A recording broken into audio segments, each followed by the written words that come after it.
샬롬. 오늘도 하나님께서 우리에게 귀한 선물로 하루를 주셨습니다. 주어진 시간 속에서 우리의 건강, 또 우리의 지식, 또 우리가 가진 그 모든 걸 통해서 하나님의 영광을 드러내는 데에 얼마나 최선의 삶을 살아드렸는지 함께 생각하는 그런 시간이 되었으면 좋겠습니다.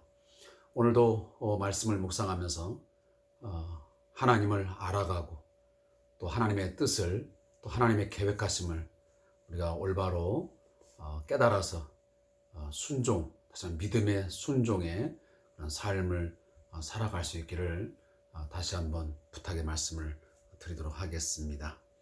오늘은 찬송을 드리는 시간을 생략을 하고 바로 말씀을 읽고 그리고 말씀에 관련된 몇 가지 이야기를 나누고 또 기도의 제목을 찾으면서 그렇게 마무리하도록 하겠습니다.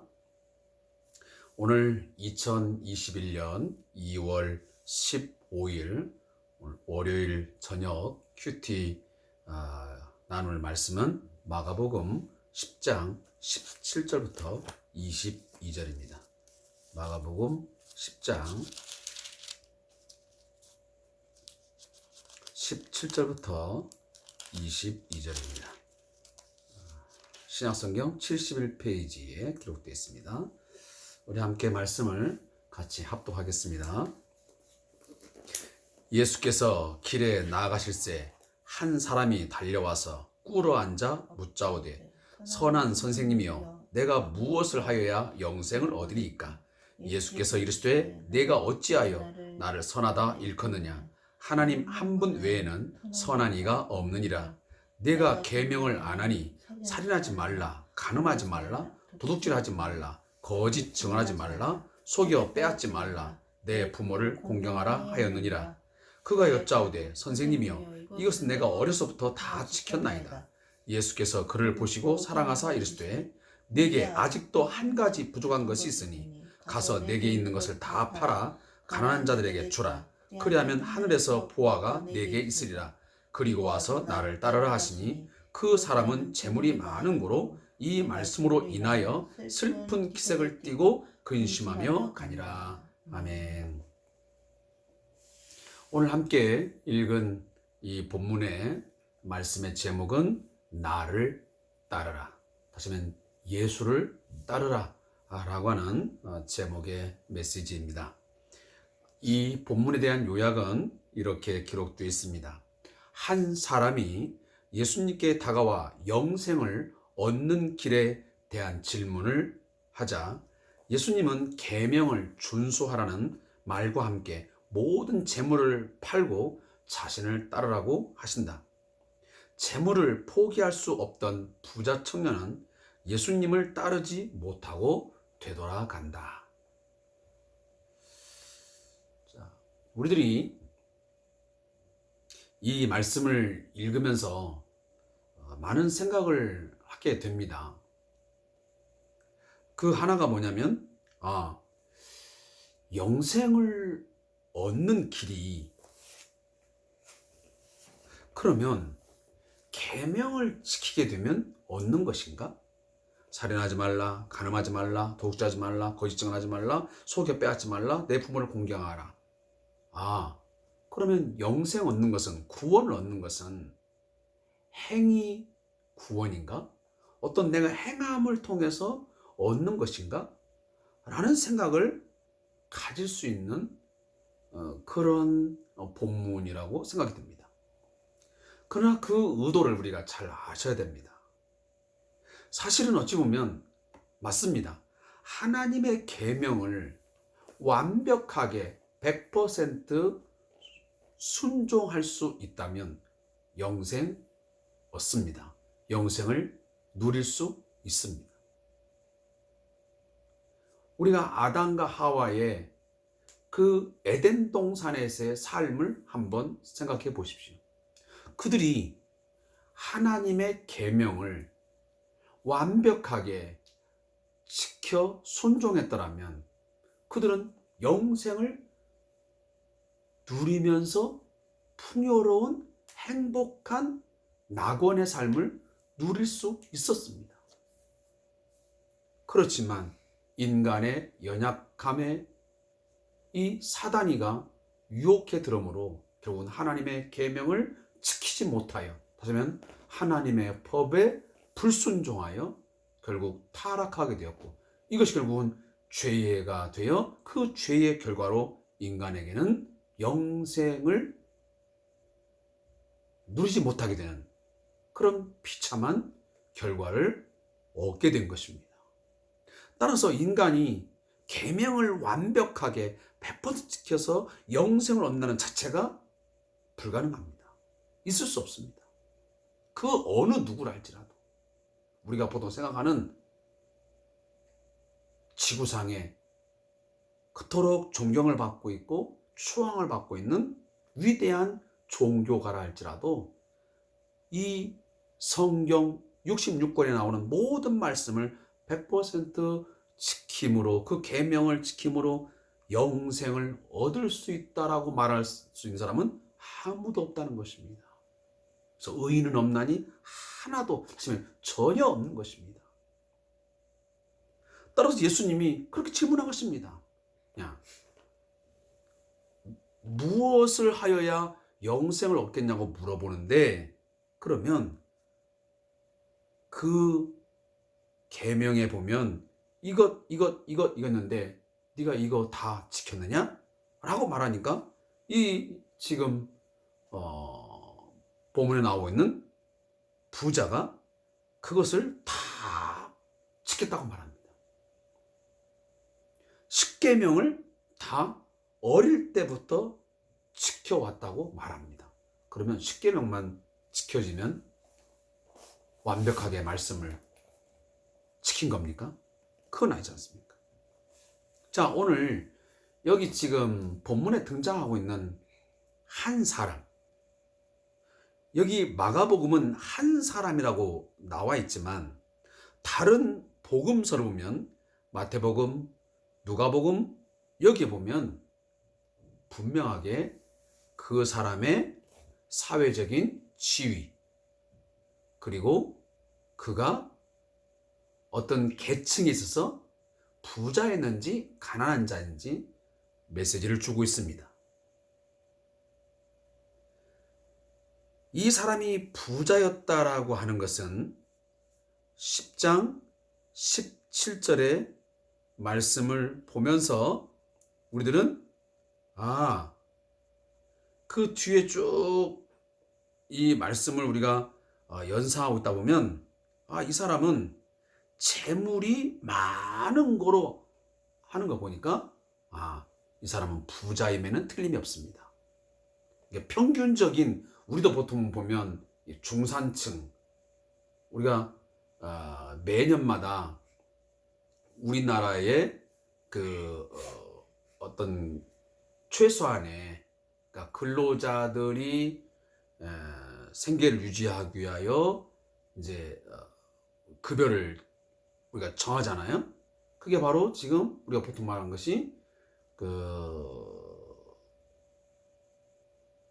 시급을 우리가 정하잖아요. 그러면 최저 생계비라는 것이 이제 선이 주어집니다. 자, 그런데 그 선에서 보면 이 사람은 그 당시에 보통 사람보다 상당히 많은 재물을 가진 부자임에는 틀림이 없습니다. 또 한 가지는 마태복음 19장 20절에 보면 이 사람은 노인도 아니었고 어린아이도 아니었고 바로 청년이었다라고 말씀을 기록하고 있습니다. 그리고 누가복음 18장 18절에 보면 이 사람은 관원이었습니다. 사회적 어떤 지위가 관원. 이 말을 한마디로 말하면 그는 부유한 젊은 관원이었다라는 것이 특정되는 것입니다. 자, 이 사람이 영생에 대해서 관심이 굉장히 많았습니다. 정말 사람이 영생을 얻기 위해서는 어떻게 해야 되는 것이지? 그런 종교적인 어떤 깊은 어떤 갈망함, 그 열정, 고민이 굉장히 많았던 것 같습니다. 그러니까 예수님의 소문을 듣고 예수님이 그 동네의 길에 들었을 때에 막 달려와서, 걸어온 것이 아닙니다. 달려와서 꿇어 앉아서 물어봅니다. 자, 이런 걸 보면, 그 자세를 보면 얼마나 그가 영생에서 뜨거운 관심을 가진 그 구도자였는지를 우리가 예감할 수 있습니다. 다시 말하면 미래의 그 천국의 복된 삶은 어떻게 하면 누릴 수 있는 것인가 하는 것을 고민한 흔적이 여기에서 잘 드러나고 있는 것입니다. 그때 예수님께서 한마디 한 게 뭐냐면 바로 이 본문의 말씀입니다. 내가 계명을 안 하니 살인, 간음, 도둑질, 거짓 증언, 속여병, 부모를 훈계하는 것, 이거 전부 다 지금 10계명 중에 뒤에 나오는 4계명, 5계명, 6계명, 7계명, 8계명 해서 지금 거기 나오는 계명들의 내용들입니다. 자, 이것을 이야기했을 때 아까도 말했지만 내가 다 지켰습니다 라고 하니고 예수님이 그 말을 하는 그 부자 청년을 보시고, 다시 하면 여기 봤다는 말은 단순히 그냥 이렇게 스쳐 지나가서 본 게 아니고 주목하여 봤다는 것입니다. 그리고 나서 그를 사랑하사, 그를 보시고 사랑하사 한마디 말씀을 그에게 건넵니다. 네게 아직도 한 가지 부족한 것이다. 그러니까 청년의 대답과 예수님의 질문에는 굉장한 갭이 있습니다. 그는 다 지켰다고 하는데, 내가 영생을 얻을 만큼 다 지켜 행했다고 하는데, 예수님은 아니야, 네가 다 지켜 행한 게 아니야, 한 가지 부족한 게 있어 라고 말합니다. 전혀 상반된 개념이죠. 부자 청년의 입장에 봤을 때는 자기는 다 지켜 행한 것이고, 예수님의 입장에 봤을 때는 아니라는 거다. 한 가지 부족한 것인데 그건 결정타예요. 그게 뭐냐면 내게 있는 것을 다 팔아 가난한 자에게 주라. 그리하면 하늘에서 보화가 내게 있으리라. 그리고 와서 날 따르라. 이게 왜 그러겠습니까? 자, 이 부자 청년에게서 이 10계명에 있는 내용들을 잘 지켰는지는 모르겠지만 분명한 것은 앞전에 나오는 어린아이와 같이 받들지 아니하면 이라는 말이 나옵니다. 다시 말해 어린아이와 같은 그런 연약한 존재요, 가치 없는 존재라 할지라도 그 어린아이는 절대 의존적이고 받들지 않느냐. 그렇다면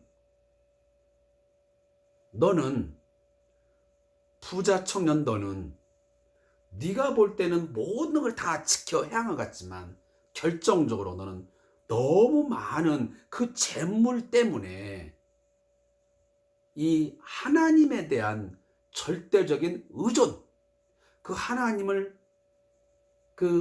받아들이고 하나님의 나라를 받들음, 그런 것에서 부족하다는 것입니다. 그 자세가 안 됐다는, 그 믿음이 안 됐다는 겁니다. 그래서 그것이 하나님을 절대적으로 의존하고 그에게 순종한 데서, 그를 받드는 데서 결정적으로 이 재물이 하나의 큰 장애물이 되기 때문에 그 장애물을 어떻게 하라는 겁니까? 그 장애물을 온전하게 없애라는 것입니다. 그리고 나를 따르라, 예수님을 따르라고 말씀하고 있는 것입니다. 사랑하는 성도 여러분, 예수님을 진정 따르고 예수님이 주시는 구원의 그 풍성한 은혜의 복들은 우리가 철저하게 자기를 부인하고 그리고 모든 것을 다 포기하고 온전히 하나님만 절대적으로 의존하고 그를 신뢰하고 그를 경외할 때만이 누릴 수 있는 복인 것을 깨달으시기 바랍니다. 오늘 시간 한번 이 청년의 이야기를 또 이 청년에게 하는 예수님의 메시지를 들으면서 우리 모습을 한번 들여다보시기 바랍니다. 우리 나름대로 열심히 성경 말씀을 지켜오고 있고 따르고 있다라고 나는 나름 자부하고 있지만, 그러나 결정적인 내게 어떤 약점 분명히 있습니다. 그것 때문에 때로는 재물이 될 수 있고, 때로는 자녀가 될 수도 있고, 때로는 남편이 될 수 있고, 아내가 될 수도 있고, 아니면 내가 갖고 있는 어떤 지식의 너무 그 풍성함, 내가 사회적으로 굉장히 어떤 높은 직위, 이런 것이 있기 때문에, 그것 때문에 오히려 주님을 향하여 우리가 의존적이고 그를 신뢰하고 그만을 사랑하는데 뭔가 우리가 방해가 되는, 저해가 되는 그런 결정적이신 것이 있지 않는가 한번 우리가 점검해 볼 필요가 있다, 그런 말입니다. 왜냐하면 우리도 동일한 이야기를 할 수 있지 않겠습니까? 예수님, 저는 영생을 얻을 수 있는 나는 충분한 자격이 있습니다. 나는 전도도 열심히 하고 헌금도 열심히 드렸고, 그리고 나는 부모님도 잘 공경하고, 내가 무슨 도둑질하고 사는 것도 아니고, 내가 살인을 저지른 것도 아니고, 내가 간음한 것도 아니고, 내 나름대로 나는 다 지키며 살아왔습니다. 자, 이렇게 우리가 예수님에게 답변했을 때에 예수님이 우리에게 분명히 어떤 한 가지를 지적할 수 있습니다. 그러나 아니야, 내게 한 가지 부족한 것이 있어. 너는 그것을 오늘 뭐해라? 다 팔아, 다 주어라, 다 없애버려라. 그리고 와서 나를 따르라 라고 하십니다. 그러한 따름, 그런 제자로서의 따름이 있을 때에, Follow me, 그 예수님의 부름에 우리가 응답할 때만이 진정한 영생의 복을 누리게 되는 것입니다. 오늘 제가 이 저자의 묵상을 읽고 말씀을 함께 좀 정리하겠습니다. 영생을 얻는 길을 물은 부자 청년에게 예수님은 두 단계의 가르침을 주신다. 첫째는 계명을 지키는 것이고, 둘째는 모든 재물을 가난한 자들에게 나눠주고 자신을 따르라고 말씀하신다. 첫 번째 안내는 영생의 길이 하나님의 계명 준수에 있음을 보여주고, 두 번째 안내는 하나님의 계명을 지키는 길은 바로 예수님을 따르는 일이라는 가르침이다. 예수님은 자신이 바로 하나님의 말씀이자 그 말씀을 온전히 지키는 자이기에 부자 청년에게 영생을 얻는 길이 나를 따르는 데 있다고 가르치신다. 그래서 예수님은 부자 청년이 가지고 있던 확신, 즉 계명을 준수한 자에게 축복의 표지로 이해되던 부의 축적이 가져다주는 구원론적 안정감을 버리고 그리스도께 충성하라는 새로운 영생의 길을 제시한 것이다. 이것이 교회에 주는 가르침은 분명하다. 하나님의 나라에 들어가는 유일한 길은 예수님을 믿고 따르는 것이다.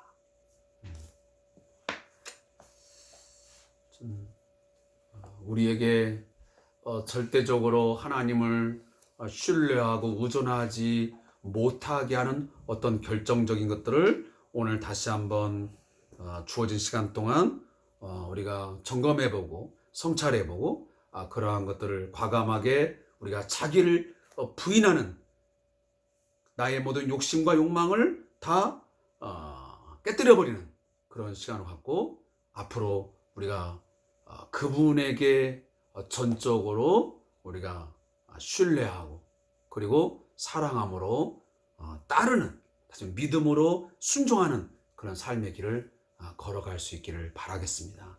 혹시나 이 부자 청년처럼 예수님의 말씀이 들려왔을 때 재물이 많은 고로 오늘 본문에서 결정적인 말을 하지 않습니까? 어떻게 했다고요? 재물이 많은 고로 이 말씀을 인하여 슬픈 기색을 띠고 근심하며 가니라. 지금 돌아가 버린 것입니다. 오늘날 그런 사람들 많을 것입니다.